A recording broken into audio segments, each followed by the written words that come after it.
Hier ist ein schönes Bild der neuen Standard-Weltkarte von Alex Gleason aus dem Jahr 1892 auf der Projektion des Modern College in Blackheath, England. Am oberen Rand der Karte steht geschrieben, dass sie wissenschaftlich und praktisch korrekt ist. Gleasons Karte unterscheidet sich von den Standard-Weltkarten vor allem durch die Darstellung der Pole. Wie der Vergleich mit der herkömmlichen Weltkarte zeigt, liegt der Hauptunterschied in Gleasons Karte darin, dass sich der Nordpol tatsächlich im Zentrum der Erde befindet. Und auf den ersten Blick scheint der Südpol, die sogenannte Antarktis, zu fehlen. Bei näherer Betrachtung stellt man jedoch fest, dass die Antarktis tatsächlich vorhanden ist und den größten Teil der Landmasse auf der Karte ausmacht. Die Antarktis auf Gleasons Karte ist ein alles umschließender Eisring, der die gesamte äußere Erdoberfläche bedeckt.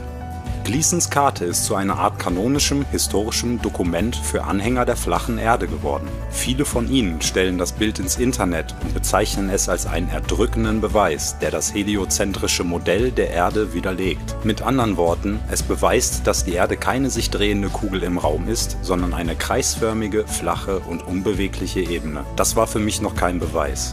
Und obwohl ich die Idee einer riesigen, alles umschließenden Eiswand für ein nettes Konzept halte, wusste ich, dass wir eine riesige Menge an Beweisen für die Existenz des Weltraums, kugelförmiger Planeten und ganzer Wissenschaften haben, die sich mit der Lösung mathematischer Rätsel der Physik beschäftigen.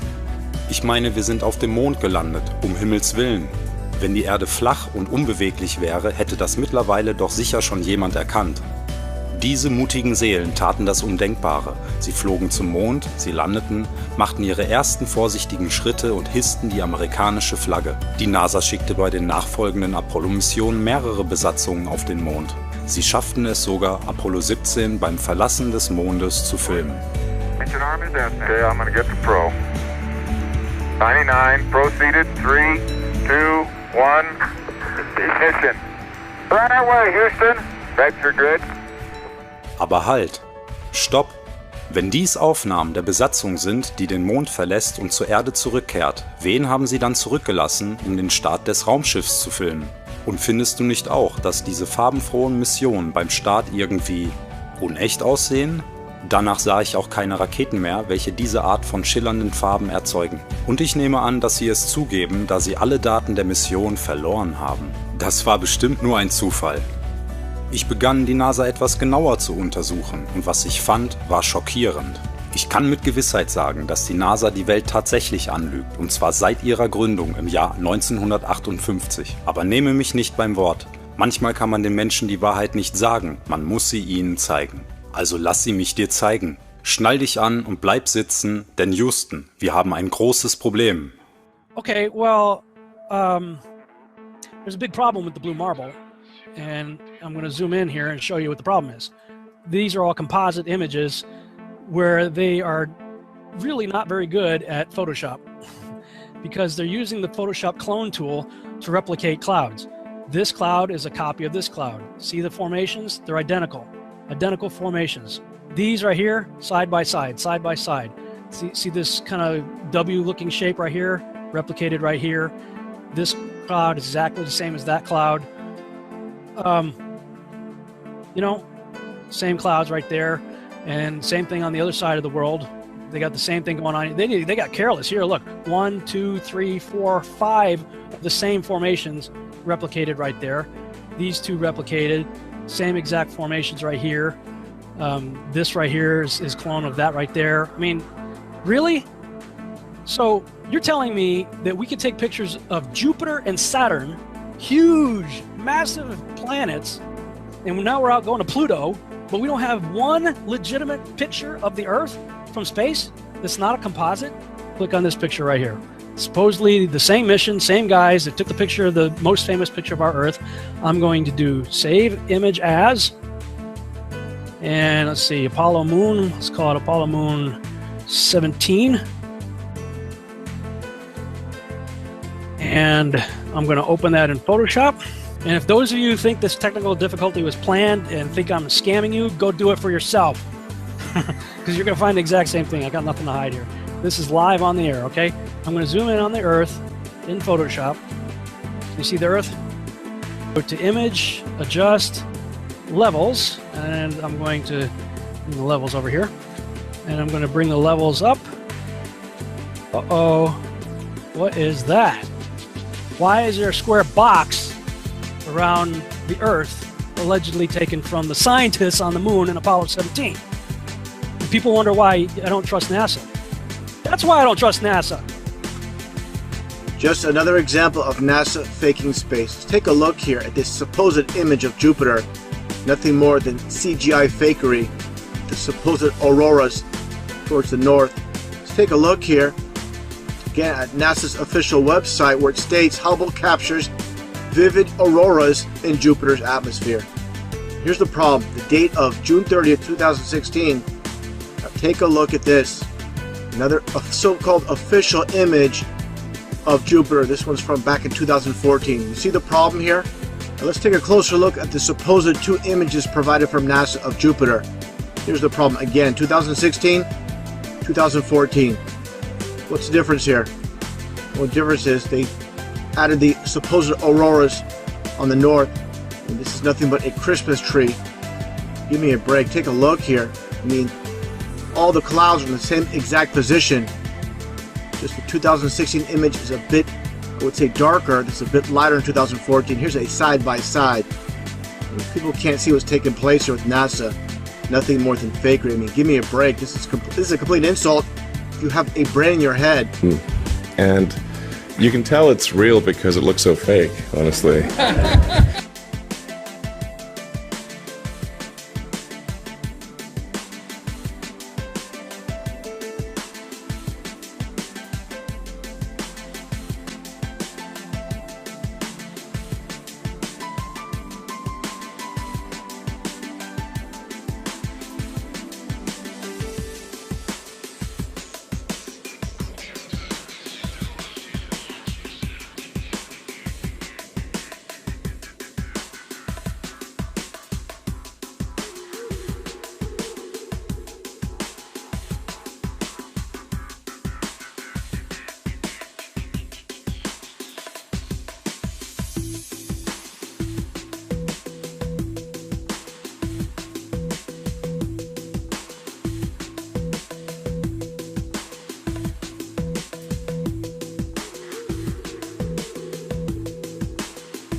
It became instantly clear how they do it.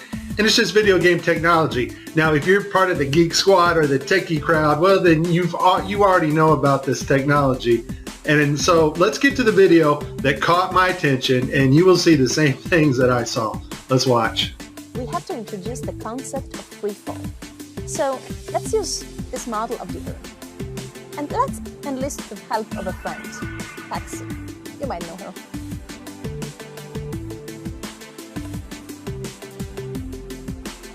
So what is significant about this video is, number one, it was live to school children. Number two, we have this stuffed animal that is transitioning in on another video channel.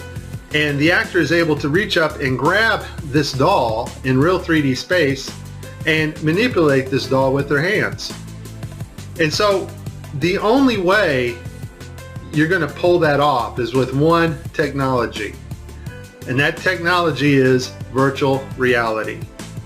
More importantly though, something called augmented virtual reality. It's taking the objects in 3D space from a virtual reality world and putting them in our world on another screen, which we can see, manipulate, and touch with virtual reality contacts or glasses. In this next segment, I'm going to show you how NASA grabs objects in 3D space, rotates them around, manipulates them. They can do this with water, with cloth, anything. And the cool thing about it is we can take what they're doing, what they're seeing with their contact virtual reality augmented lenses, and put that on a separate video layer live. Yes, live. And do it all in real time. 45 minutes straight of NASA messing up the virtual reality setup. I tried to pick some clips that were obvious and some not so obvious. Show you some of the contacts. We're going to see Tim Peake with his contacts in, but these are virtual reality contacts overlaid on the eyes so actors can interact with things in 3D space, all in real time. In this next shot, we will get to see the whole arm setup and the virtual reality glove that covers all the way down the arm and hand. This allows the software to broadcast what we see video-wise as his arm in a shirt sleeve. Okay, I have a lot of Tim Peake screw-ups, but this one here, the system glitches. The software does not track his hand properly, and Tim slips his hand underneath his other fingers, which is tightly holding onto the mic, which would be impossible. I don't think this is Tim's fault. Normally, Tim always moves his other fingers up while he slides his hand under. I just think the system didn't respond to his movements here. It's virtual reality. They're wearing augmented contact lenses so that they can interact with these 3D objects. Now, in this scene, the guy on the left in the green shirt, he thinks he sees an object in 3D space that's being broadcast to him. So he grabs it and he puts it off to the side. He's looking straight ahead because he's looking at an object rotating in front of him, but the video channel is down that is supposed to show the viewers what we're supposed to see, and so we don't actually get to see the object that he is seeing. And I would just sum this up as a very terrible, bad, horrible day for NASA doing live feeds.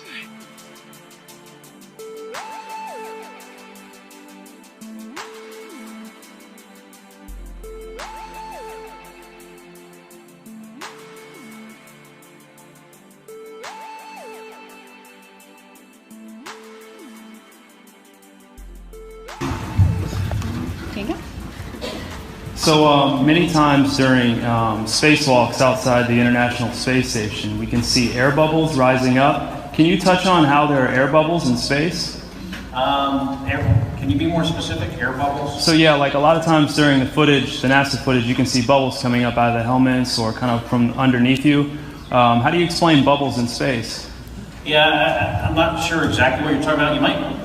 Now sometimes you get water in the helmet, and it's either from sweat or from the cooling garments. And on some of my spacewalks, I had like water in the helmet. Not like I was going to drown in the helmet, but just little bits of water probably came from sweat. Often on the outside of the space station, you'll liberate little pieces of,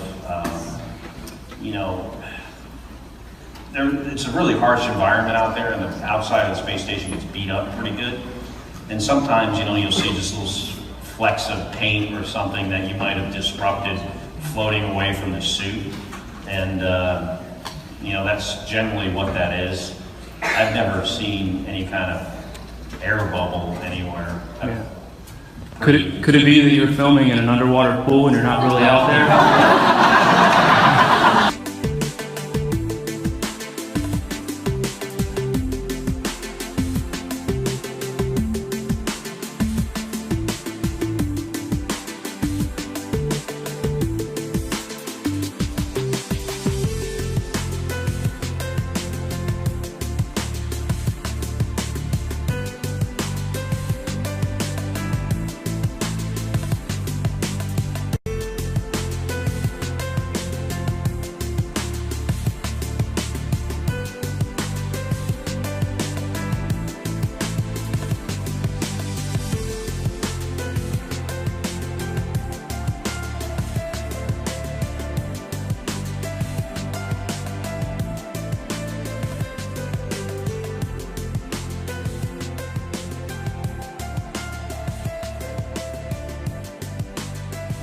Why don't you swear in the Bible that you walked on the moon? You're the one who said you walked on the moon when you didn't. Calling the kettle black if you ever thought of it. Say that misrepresented away from me. You're a coward and a liar and a thief.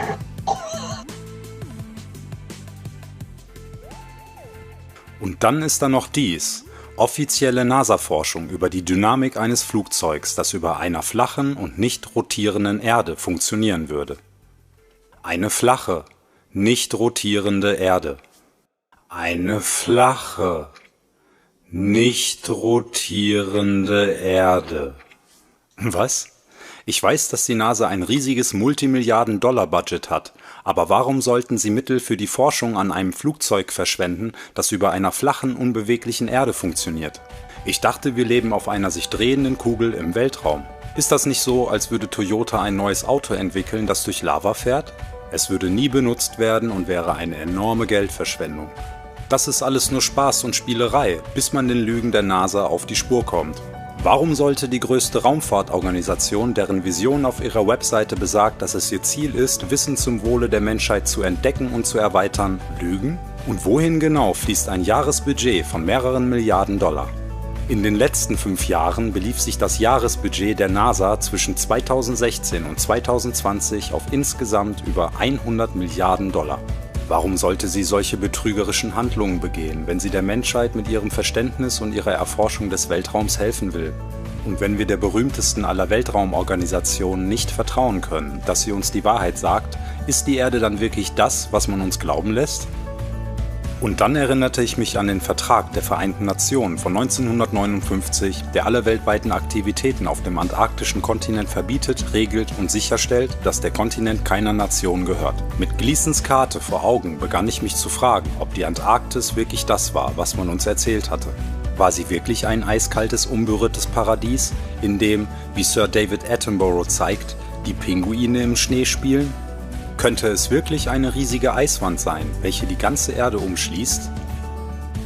Und dann dämmerte mir etwas und ließ mich innehalten. Wie konnte ich das übersehen? Es starrte mir die ganze Zeit buchstäblich ins Gesicht. Gleasons Karte, sichtbar verborgen in dem Logo der Vereinten Nationen. Schau es dir an. Der Nordpol befindet sich in der Mitte, genau wie bei Gleasons Karte. Aber warum fehlt die Antarktis? Oder fehlt sie doch nicht?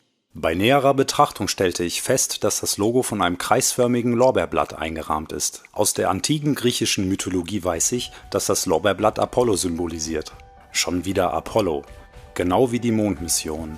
Im alten Rom durfte der Lorbeer nicht für profane Zwecke verwendet werden und das Anzünden oder Verbrennen unter freiem Himmel war streng verboten. Und ich wusste aus dem Vertrag, dass die UNO die Erforschung und Ausbeutung der Antarktis streng verboten hatte. Verbirgt sich vielleicht eine Botschaft dahinter?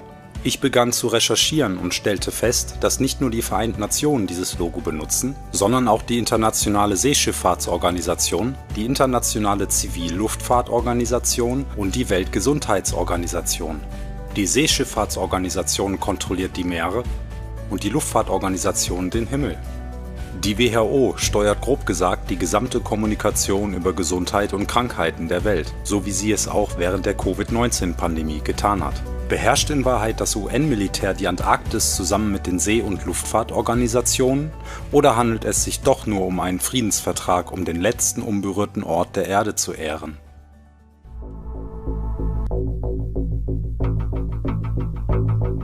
He is a Navy destroyer. He will yield.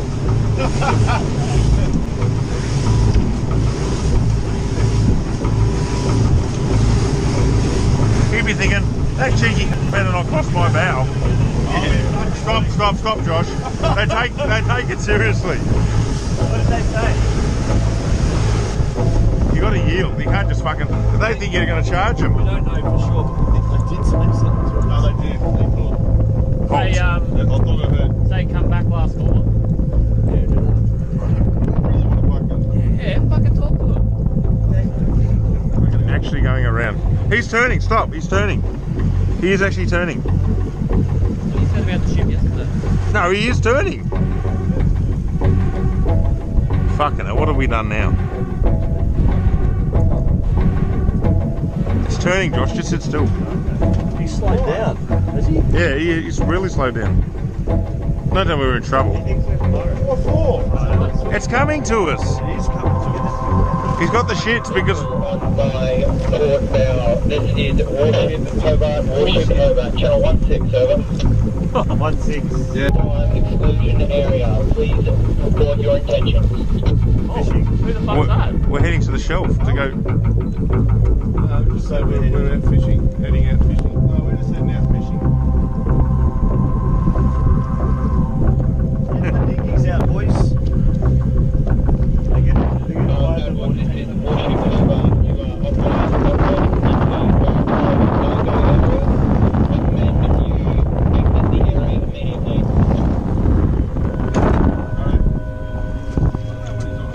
going that way. We're just traversing. We set up a demo today with this Cessna and the Air National Guard. I'm going to be inside of this Cessna and we're going to be going rogue. We're going to fly into that no-fly zone and we're going to see how the Air National Guard does it. They scramble the fighter jets to come Take off. We're on. Flying for miles and miles until... Okay, we've just entered the no-fly zone now. Our pilots aren't talking to air traffic control, ignoring their calls to reach them. That triggers an alarm at the Air National Guard base. These fighter pilots scrambling to their jets. They're on alert and ready to take action 24 hours a day. Today, racing to their F-16s, suiting up, climbing on board, and rushing to the runway. Taking off to intercept our rogue Cessna. Reaching the target in just minutes. This is the view from the F-16. That's my Cessna right there. Intimidating as you would think it would be. Look at that fighter jet. He's right off our wing. Another F-16 swooping in on the right, calling us on aviation frequencies. You have been intercepted. If you hear this transmission, acknowledge the radio call and rock your wings. He wants us to identify ourselves. We're a rogue aircraft, remember, for this demonstration, so we're not going to respond at all and see what this fighter jet... You are ordered to turn to the northwest. The fighter jet giving us one last warning. After all of this, the pilots still won't listen. The plane won't leave the airspace. Will you shoot them down? If required, we'll execute the rules of engagement per the commander of the North American Aerospace Defense Command. And yes, we would do that. Shoot the plane down. If it meets the rules of engagement, yes, we would, to defend the airspace. Warum überwachen sie die Grenzen der Antarktis auf so kriegerische Art und Weise? Sicherlich beschützen sie nur die Pinguine und Robben, die wir so oft in Dokumentationen über den gefrorenen Planeten Erde gesehen haben. Ich weiß es nicht, wirklich sicher bin ich mir nicht mehr, denn danach bin ich über das hier gestolpert.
Eine riesige Eiswand, die sich über Aberhunderte von Kilometern zu erstrecken scheint.